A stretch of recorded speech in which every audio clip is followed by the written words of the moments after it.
El Papa León XIV estuvo por estos días en España validando una relación de siglos que tiene con ese país europeo. Una relación que a esa nación le sirvió para bendecir buena parte de lo que pasó en la conquista de América y también para mantener su dominio en el mundo. La estrecha relación entre la Iglesia Católica y España tiene dejos culturales, historia política, y es una historia que a veces los divide, pero que muchas veces los une. Desde la coyuntura de las noticias nos devolvemos en el tiempo. Esto es Memorias del Mundo, un video podcast disponible en YouTube y en todas las plataformas de audio. Está por estos días Teresita terminando una visita realmente interesante del Papa León XIV. Él está empezando a viajar. Ya estuvo en Turquía, ya estuvo en África y estuvo por estos días en España. Ha estado por estos días visitando un país que tiene una relación casi que indisoluble con la religión y la Iglesia Católica como institución. De eso ya vamos a hablar. Pero, ¿qué significado tiene esta visita? Y ¿sabe qué me ha llamado la atención para arrancar a entender ese significado? Las manifestaciones y actos públicos masivos. Ha llenado estadios, ha llenado calles, hubo una ceremonia impresionante, por ejemplo en Madrid, 1 millón y pico de jóvenes en las calles en silencio orando con el Papa y despertando un fervor enorme por un Papa que la tiene bien difícil, que es llenar los zapatos de su antecesor, el argentino, el Papa Francisco, que tenía un carisma gigante. Y una popularidad enorme. Escogió este país, un país católico en su gran mayoría, aunque menos que cuando lo visitó Francisco. En ese momento eran 71% los que decían soy católico. Hace 15 años, ¿no? Sí, hoy son 53% de la población, cerca de 50 millones que tiene España. De esos, solamente el 18% dice que es practicante, pero la religión y el catolicismo van de la mano con mucha historia y muchos temas en España. Esta visita es lo que llaman en el Vaticano una visita apostólica. ¿Qué es una visita apostólica? Eso quiere decir que tiene un poquito de todo. Tiene el hecho de que es una visita de un papa misionero. Misionero es precisamente hablar con la gente, saludarlos en la calle, decirles estoy con ustedes. Parte de eso de misionero es interesante, por ejemplo, habló en catalán en Barcelona. Es decir, se acerca a la gente.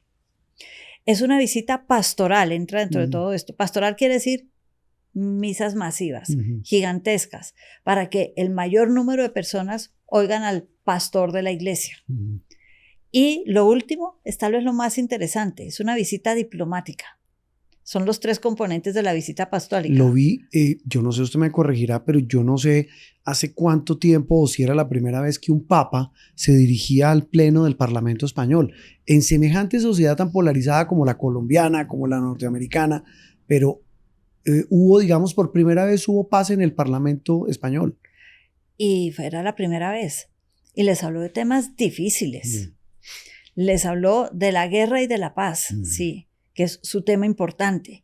Habló de poner siempre el bien público por encima de los deseos individuales de las personas, que el exceso de individualismo está fragmentando, dijo él, al país, a la gente y al mundo. Habló de temas muy complicados en la España de hoy, como la eutanasia o el aborto. Mire, hay una frase maravillosa en ese discurso, la estaba buscando aquí. La firmeza no exige desprecio, la discrepancia no conlleva humillación. Sí, es que es un papa, a mí me parece un papa inteligente que dice las cosas con contundencia, pero sin estridencia.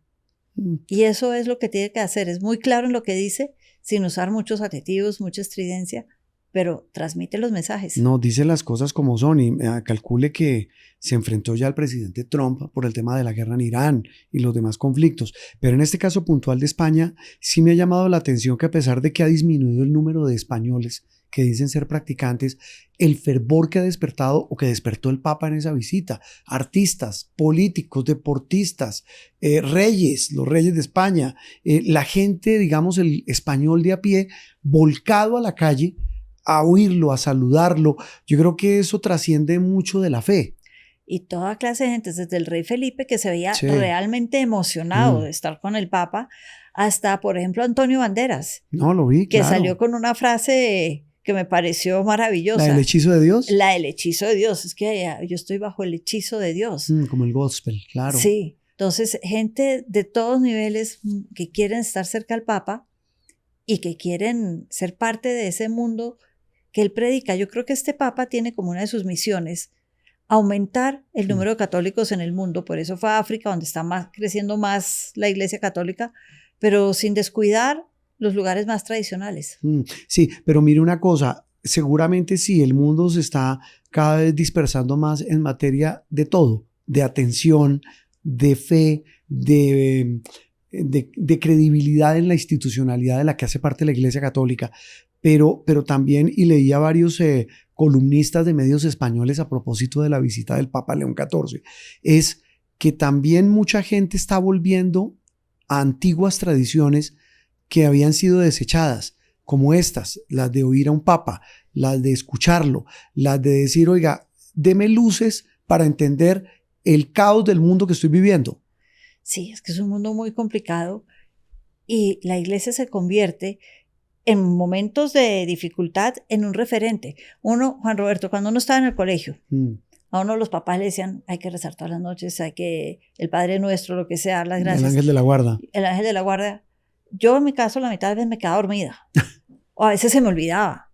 Pero cuando no se me olvidaba, los días que sí era segurísimo que no se me olvidaba, era el día antes de una previa, le decía yo, un examen grande. Ese día sí me acordaba y era la primera en levantarme a rezar. No hay nadie más creyente que un ateo en apuros. Entonces, en un mundo en apuros, para usar esa frase, sí, se está reivindicando la religión. No, pues claro, la fe y la invocación a Dios. Teresita, un tema que, lo vi hablando con migrantes, me pareció muy conmovedor ver al Papa hablando con migrantes de Cuba, de Venezuela, de África, en muchos de los eventos. Pero me llama mucho la atención que incluso con la promulgación de la primera encíclica de su papado y en esta visita a España, que ha hablado recurrentemente de la inteligencia artificial, un tema que nos toca a todos, nos golpea a todos. Aquí hemos hablado en Memorias del Mundo de eso, pero que un papa se meta de lleno con el asunto, eso son otras ligas. Sí, es que esa fue una encíclica y la repitió varias veces en su discurso ante el Parlamento español. Sí. Habló de magnífica humanidad, la humanidad magnífica, y habla del ser humano, y habla del peligro de cuando dejamos que algo nos controle, que algo nos diga cómo pensar, que algo nos quite nuestro propio derecho a equivocarnos, a pensar, o nos controle, como decía antes, volvernos un algoritmo. Pero no es tan malo, porque la lanzó con el presidente el que creó Claude, que es la inteligencia artificial más vendida en el mundo. Pero mire una cosa, me suena un poquito contradictorio con una iglesia, como decían las abuelas, católica, apostólica y romana, que sí que tiene una característica, no sé ahora, porque el mundo y los tiempos han cambiado. Y ya vamos a hablar de la relación con España, que practicaba el dogmatismo a rajatabla. Interesante que un papa diga, mire, no, usted no tiene por qué decirle cómo pensar, usted piense por usted mismo. Antes no era tan así la doctrina católica, de la Iglesia Católica. El decir que no somos un algoritmo, antes simplemente éramos todos como cegados, ciegos, persiguiendo al Papa. Sí. Y eso ha sido la historia de España que nosotros desde esta orilla en América conocemos muy bien. Pero es una historia que empieza mucho antes. En el siglo XI tal vez hay uno de los caracteres, muchos dicen que fue ficción, sí, pero era uno de mis libros favoritos de chiquita, entonces yo prefiero imaginármelo como si de verdad hubiera existido, que era el Cid Campeador. Sí. Rodrigo Díaz de Vivar, el Cid Campeador, existía para defender la Iglesia Católica. Imagínese. Era el origen de la Inquisición, que en ese momento estaba destinada a acabar con los protestantes y los herejes o los que creían algo más dogmático en otro que la Inquisición, Dios. Que el santo oficio de la Inquisición no creo que haya. Y ese, luego, al pasar de los años y los siglos, con el descubrimiento de América, se volvió mucho más importante. Pues, ¿cómo? Por un señor que se llamaba Torquemada. Claro, que es sinónimo de crueldad y de dogmatismo. Claro, era el confesor de la reina Isabel. Imagínese. Expulsaron a los judíos, a los musulmanes, y luego negociaron, desde ese primer momento del descubrimiento de América, algo que se llama el patronato real. El patronato real le daba a la iglesia, a la corona española, a los reyes católicos y sus descendientes, el poder de controlar el catolicismo en América. Es decir, los obispos los nombraban el rey español y no los nombraba el papa. El dogma, la iglesia, la educación, lo hacían los reyes católicos y no el papa. Eso les dio un poder enorme. Por eso me suena un poquito las vueltas que da la vida. Un papa, un máximo jerarca de la iglesia católica diciendo, mire, no se dejen dominar por algo que les dice cómo pensar, en este caso cómo creer, como la inteligencia artificial. Es que habla de algoritmos. Él dice, no existe algoritmo que justifique una guerra. Voy a decir una barbaridad. La rezada del rosario es un algoritmo. Que la gente que reza y reza y reza. Teresita, la relación indisoluble de la Iglesia Católica y España. Y aquí hay un episodio, usted lo acaba de mencionar. Lo que voy a decir puede no ser muy popular para muchos, para otros seguramente sí. Pero la Iglesia Católica, y lo dicen los que saben, bendijo en buena medida la cantidad de barbaridades, el holocausto, el genocidio que España provocó en América cuando llegó pues con Cristóbal Colón, y de ahí para adelante todo lo que pasó. Es que el Papa, al darles ese patronato real, como se llama, les dio carta blanca para que fueran las decisiones de los reyes de España y su pensamiento, más que el del Papa en su momento, los que actuaran y manejaran lo que estaba bien y lo que estaba mal en América. Y ahí entonces el deseo, la ambición, la riqueza se funde con esa autoridad que ahora me legitima, porque eso es algo que se ve entre la religión y la política con frecuencia. Sí. Yo la protejo a usted, Iglesia Católica, yo lo protejo a usted, religión cualquiera, y usted me legitima a mí. Y esa legitimación a los reyes católicos les dio o permitió que se salieran con todo lo que hicieron en América. No, y mire que los religiosos que se opusieron a eso, opusieron el grito en el cielo, pues los declararon no gratos. Herejes. Cuando expulsan a la compañía de Jesús, a los jesuitas, cuando persiguieron a tanto religioso que dijo, mire, estos indígenas no son animales, son seres tienen alma, era el gran tema, tienen alma. Exacto. Cuando los pocos que en la iglesia lo hicieron, mire cómo terminaron.